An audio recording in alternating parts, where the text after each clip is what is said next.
Khi chúng ta thực hành quan sát thí nghiệm rao, chúng ta có thể thấy những hạt bụi di chuyển lơ lửng trong không khí.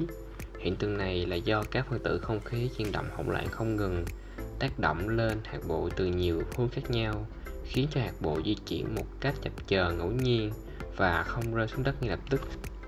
Chúc các bạn xem video vui vẻ và tiếp thu được nhiều kiến thức mới.